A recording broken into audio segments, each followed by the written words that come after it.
In this video, we'll be reviewing The Machine That Changed the World by James P. Womack, Daniel T. Jones, and Daniel Roos, an exploration of the origin stories of lean production.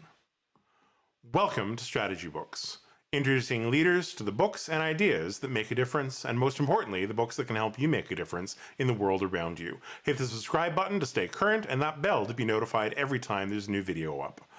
I'm Mark Mullally, follow me here, and you can also connect on Twitter and Instagram at strategy_books. As always, the links to everything we discussed today can be found in the description below. So, let's get started. All right, I'm going to start this with a disclaimer. It's not often that I argue with a book, and it's not often that I argue with a book out loud, and at least if I do, I tend not to do it strenuously. I am going to make an exception for this book. The Machine That Changed the World it's an interesting book that requires a bit of a disclaimer up front. First off, what I'm having issues with, if I can describe it as that, what I'm going to talk about isn't an indictment of Japanese management principles, far from it. I think there is a great deal of value in a number of the tools and principles that we're going to talk about in terms of going through this review. My issues are with the authors of the book about Japanese management. There is a difference, and it is significant. And so when we think about the book that we're talking about here, we think about The Machine That Changed the World. It is considered the Bible of lean production. It is cited even today. If you're going to read a new article or paper or journal article that is about some degree of lean, they are going to cite this book. Sometimes it is the only thing they cite. So this is a book that has had a profound influence, is a touchstone for many, and is a practical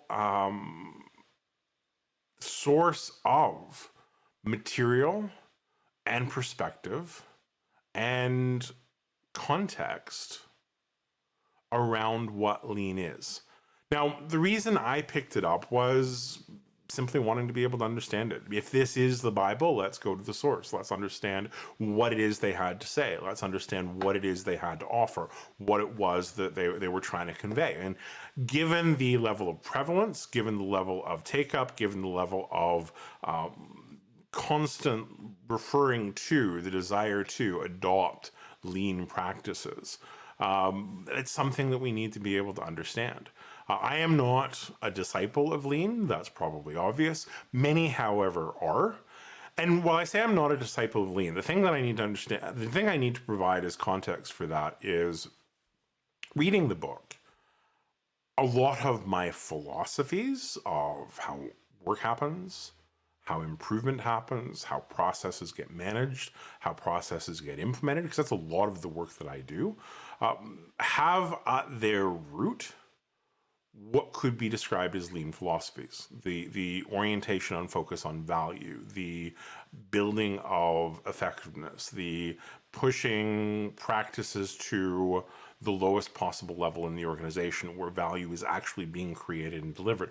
All of those are philosophies that I have come to in my consulting work over a period of decades. And they're ideas and their perspectives and their principles that get highlighted and get cited and get mentioned in this book. And so you would think, oh, you probably have a lot to like about lean. And as an idea, I do. But the sticking point, the devil as always, is in the details. And we're going to talk about those. Now, for me, one of the challenges that I have with lean, and this is a knee-jerk reaction that I have in response to many buzzwords, is I come across it a lot. I have it cited by people. I have it mentioned, or I have it asked questions. Do you do lean X? You do lean, like I've been recently asked, someone was looking for lean strategic planning. As we'll discuss, I'm not certain that's even a thing. Particularly now that I'm comfortable with what we're actually talking about in the book around this. But the idea that everything must be lean fits right up there with the idea that once you have a hammer, everything starts looking like a nail. There are some things to which the principles of lean make sense. There are other things to which the practices of lean make sense. Not everything is going to fit. I think that was genuinely understood as a going in principle by the originators of the framework, and I'll qualify what I mean by that shortly. But it's kind of gotten lost as it's become a brand unto itself, as it's become almost an ideology, if you will, unto itself about what doing lean actually means. So let's dive into the book and what it's actually trying to do. First off, I think one of the things we need to address in terms of the book is a fundamental point that is part of the basis of why I think this book is appealing, in that we need to talk about the role of research in books. This is a book that leads with research, and I phrase that sentence very particularly because there's a distinction that needs to be addressed very cautiously. This is not a research book. And that's, I think, a point that gets confused a lot. I think a lot of people overlook that reality. It is not based on research. Arguably, it's not inspired by research. I'm not sure I would actually want to use that word either. It's prompted by research. And this is the thing. The authors were the leads of a study that was done at MIT around the worldwide manufacture of motor vehicles. That was the launch point in terms of them writing this book. And woven throughout the book is reference to the research that they've done, is discussion of findings that came out of the research, of differences in terms of productivity, in terms of quality, in terms of efficiency, in terms of effectiveness that were found in organizations that were adopting lean practices for those versus those that weren't. And so you constantly see the references to research, and yet it is not a research book. And that is revealed by one very key statement. And I quote, "This volume presents the personal view of the three program leaders. It should not be taken as an official statement agreed upon by all participants." It would be so easy to read past that sentence and not twig to what it actually means. They are telling a story here. It is the story that they are choosing to tell. It is the story that emphasizes the things that they see as being appropriate.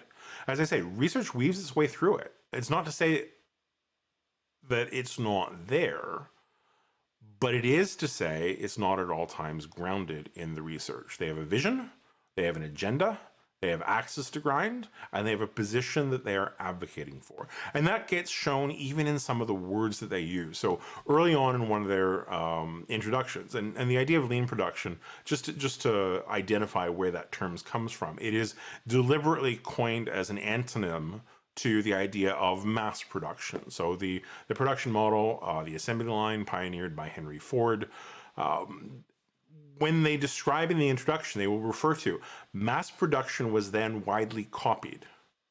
And a few sentences later, they will talk about lean production is now rapidly diffusing to every corner of the world. And so there's just a level of disparity in terms of how that is presented. That you've got really almost a disparaging of mass production being copied because there's an ideology and there's an opinion and there's perspective against mass production as a technique. It had its place, it had its role. It was not optimal, it had its issues and it had its flaws, but it was actually what prompted, let's be clear, the Industrial Revolution. It's not that it didn't deliver significant value for Henry Ford, some value and a different quality of life for many of the people that worked for him. It also had its issues and it also had its problems. I'm not going to get into what those were, but it's rather than slamming that as bad and lean is awesome, let's provide a little bit of perspective and a little bit of context. And they do provide context as they go, but as I say, there's an agenda here. There is a vision that they're working towards. There is something that they are absolutely advocating for in the writing of this book. And so we need to keep in mind that yes, research is present, but the things that they advocate for and when they actually get to articulating vision, we have disconnected from that research. We have now launched into, we have springboarded into, based on the findings that they did get out of the study, this is what we think is actually important. And so when we look at the book, it does introduce, for starters, mass production. And these are where we actually get into bookend case studies. They go to the very worst of mass production, the framing plant of General Motors, and they contrast that with the very best of Lean, one of the Toyota plants in Japan. And the rest of the book is an exploration of the terrain between those 2 points. They provide a brief exploration of the rise of lean production and where it came from. And again, all of this is in the context of building vehicles. Lean production is started as the production process of, on a mass scale, efficiently and effectively and with quality, manufacturing motor cars. The fact that it's been applied in a number of other different contexts, or the principles have been adapted to a number of different contexts, that's all well and good. It wasn't what it was built to do. It was built as a tool, specifically within Toyota, to be able to guide the manufacturing of their vehicles. And so they provide a brief exploration of the rise of lean production, specifically how in Toyota they actually developed and built out their manufacturing process. And in looking at, quote, manufacturing process, they frame out all of the elements that go into that. They start with running the factory, what's involved in terms of designing the car, coordinating the supply chain, dealing with customers, and then ultimately the process of managing the lean enterprise. And then where they finish off with is their vision of where this could go and where, from their perspective, they believe that it actually should go. Key thing to keep in mind here, though, is that lean, first off, what's described as lean production here is the Toyota production system. That is the framework that we are starting with. That was the high watermark for them in terms of what was an exceptional new model of vehicle production that had far greater productivity, far greater efficiency, far greater effectiveness, far greater value delivered, far less waste, much higher quality than any other manufacturing process that had come before it, and particularly mass production. But what they were dealing with, and what they coined as lean production, was the Toyota production system. And so their findings were really interesting in this, in that what they fundamentally expected to see was that Japanese manufacturers good, North American manufacturers bad. They didn't actually find that. What they discovered was that some of manufacturers in North America that had actually begun working on improving their manufacturing capabilities and improving their manufacturing techniques, had actually gotten to a level of efficiency where they were as good as the industry average within Japan. And what they also found within Japan was that not all providers, not all manufacturers there have fully embraced the idea and philosophy of lean. And again, unsurprising, because it's not a Japanese management process. It's Toyota's management process. And so different organizations that had different core philosophies, different leadership styles, different levels of rigor and focus got, unsurprisingly, different results. And so they acknowledge later the rule that, and the evolution of Nissan, for example, where it actually wound up in the last decade or so being acquired by Renault, which should theoretically never have happened, because the study talks about all of the European car manufacturers at that point were absolutely paragons of mass production, but really, really struggled with the idea of introducing anything that looks like efficiency and effectiveness. And yet what you have is one of the leading Japanese car manufacturers, Nissan, being acquired by European car manufacturer Renault. And that was a product very much of not really going after the efficiencies that were possible, not making the improvements that were made, that could be made, being lax and relatively relaxed and unfocused in terms of continuing to refine and continuing to optimize and continuing to improve management practices, which are philosophies that are core to lean, philosophies that are core to the Toyota production system, but aren't necessarily embraced to the same degree in every organization out there. So it's important to recognize that what came out as the Toyota production system, what ultimately got advocated for as lean production, is an amalgamation of a lot of different approaches we've already heard about in different contexts. So total quality management, and particularly statistical process control, what we now understand as Sigma 6, is a component of the Toyota production system. Kaizen, the philosophy of continuous improvement, the craft of value analysis and value engineering, the development of trust-based supply arrangements, and also in the context of Japan, the keiretsu that support them, and the idea of just-in-time inventory. All of those are different components that come together in terms of what's ultimately crafted as the Toyota production system and what's ultimately advocated for as lean production. And so let's talk about its relevance and particularly its relevance to me. There's some really good insights in this book into how production systems work. And I want to share with you one of those descriptions.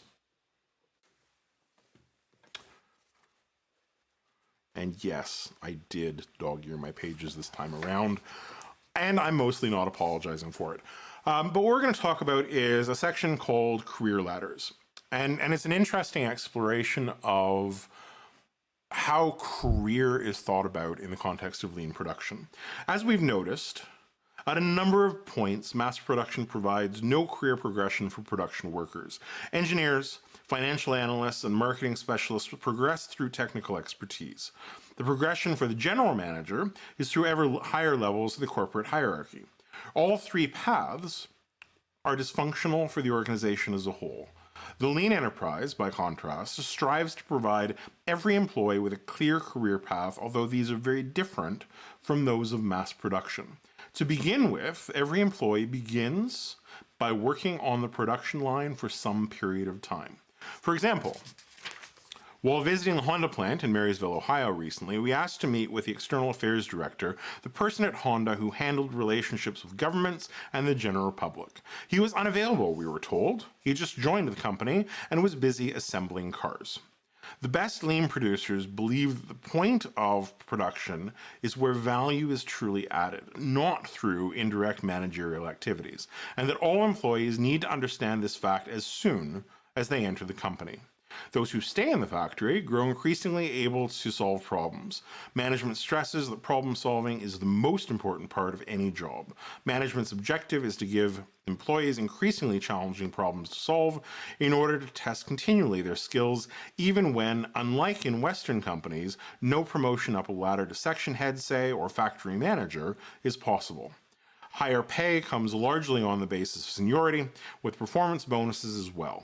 In other words, the lean manufacturers, which operate without much of the hierarchy we find in Western companies, try to make employees understand that their capacity to solve increasingly difficult problems is the most meaningful type of advancement they can achieve, even if their titles don't change.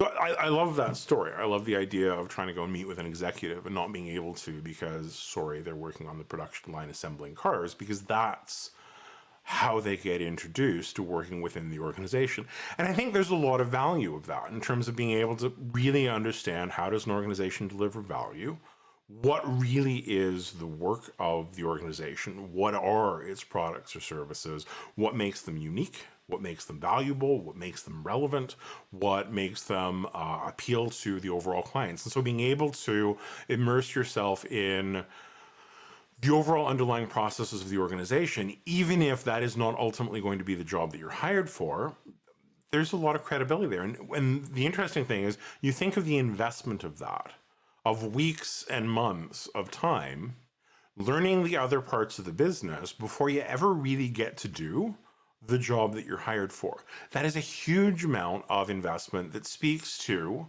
one of the unique qualities of the Toyota production system and one of the qualities of really Japanese corporate culture overall, the idea of employment for life, the idea that you get hired by an organization and you work your way up, and your increase in pay and your overall perceived value to the company is based upon seniority.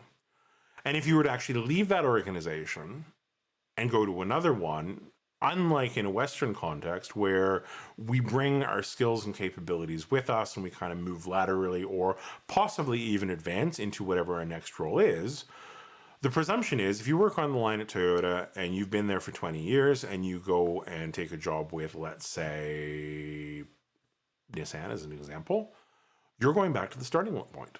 You're going to the bottom of the hierarchy and you are starting over. And so there is built in very, very different philosophy of employment, but also then a very different perception of willingness to leave based on what you would actually lose as a context. So in terms of its overall relevance, what I valued about it is the story and the introduction and the overall articulation of what lean and lean production represents. For me, though, it's missing the details, and that's not a flaw of the book.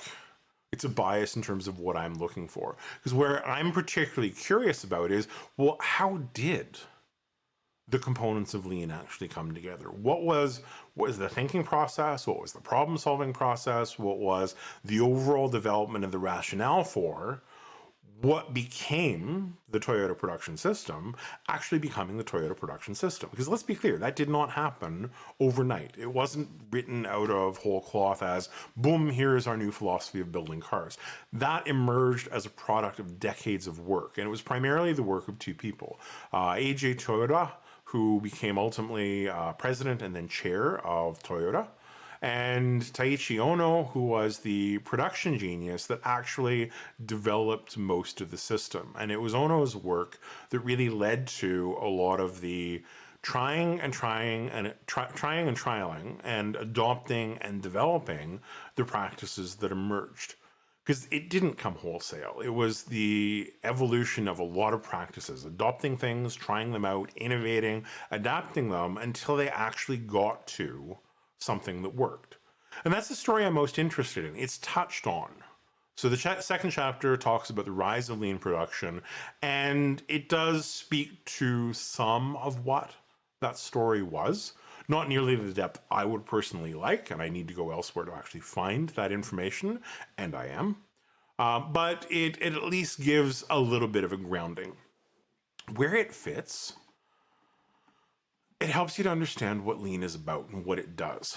This book introduced, as I said, the term lean production. It was an antonym to mass production, and specifically the work of Henry Ford in terms of the development of standard manufacturing practices, the introduction of the assembly line, and the interchangeability of work and workers in terms of being able to develop a standard product.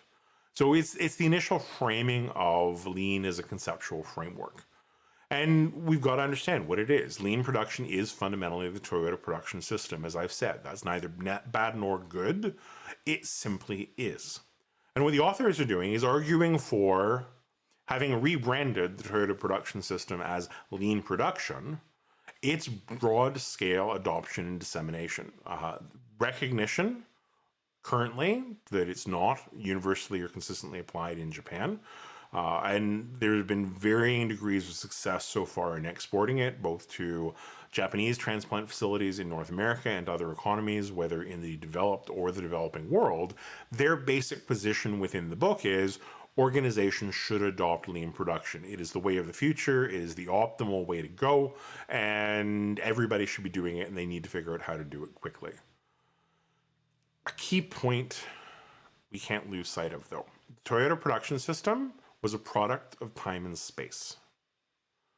It was a product of the circumstances that Toyota found themselves in as they were developing as a car manufacturer, particularly in the 1950s and the 1960s, building out of the aftermath of World War II. It reflects realities of Japanese society and employment.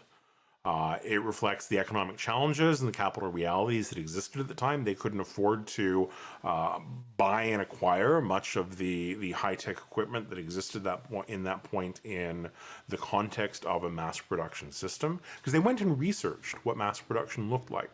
Toyota did a pilgrimage to the Roos production plant in North America that was run by the Ford Motor Company. Spent months there learning every inch of the overall mass production practice. It just couldn't be applied in Japan in the context of that time and that context and those circumstances and that reality. And so to succeed, they needed to do something different. They needed to find different. And that's what ultimately evolved into the Toyota production system that is now being advocated for by the authors as lean. And so Henry Ford's practices were widely studied, but as I said, the challenge was found in the adoption of it. In terms of the overall book, it's a good introduction to what lean is. Do not get me wrong. My frustrations with the book were much more about advocacy disguised as research and the perception of one size fits all. Because the challenge with many books like this, and it's if I'm going to be honest, it's less a challenge of the book than it's about how the book is perceived, except the book is written to argue for a perspective. The book has an agenda. The book is advocating for a point. Many people in reading it are going to look at it and say, you must do things this way. What's described in this book is the optimal model of what to actually do. And the emphasis is, and it's actually stated within the book, that's what's being looked for. In doing the research, they did measure outcomes, what should be the goal. But what they also looked at and what they also compared and contrasted was practices about capabilities, inputs, conformance to their perceived ideal. And what they were looking for and advocating for was, now that we have discovered this thing called the Toyota production system, now that we have rebranded and reframed it as lean production, everybody needs to do this. And so I'm actually going to share a second reading,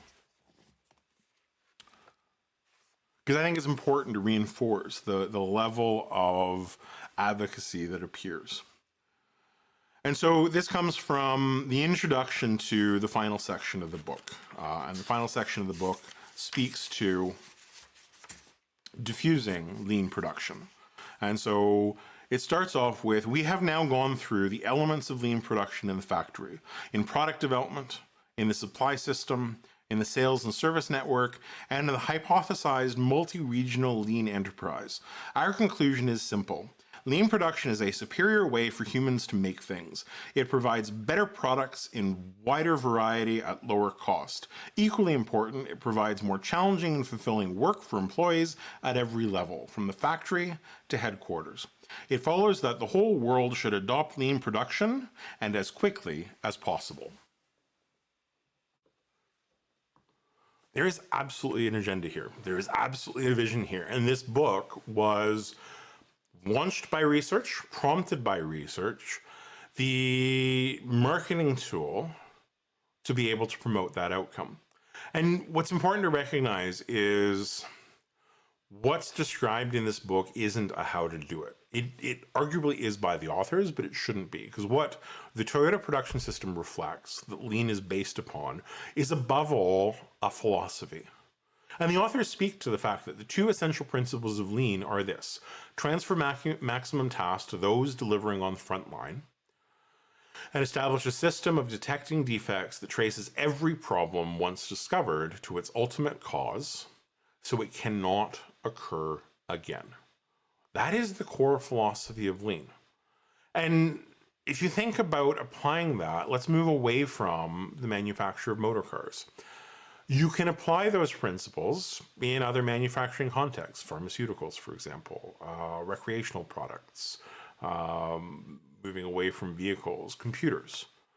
You can look at that in the context of anything that is a controlled enough, repetitive enough, manageable process. What's interesting is that's its core requirement, because that philosophy is based upon standards and is based upon consistency. As Ono himself says, without standards, there can be no Kaizen. Work and process have to be standardized. There needs to be an absolute consistency in terms of what is done, in order to be able to manage it, in order to be able to manage improvement to it using the principles of lean production. And so that's great where you have something that is as rigid and well defined as how to be able to manufacture cars, how to be able to design cars, how to be able to develop components as suppliers to the overall production process.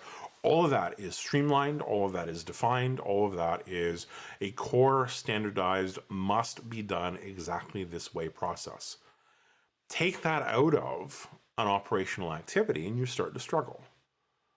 If you think about creativity, anything that is going to be creative, whether it's developing a marketing campaign or a piece of art,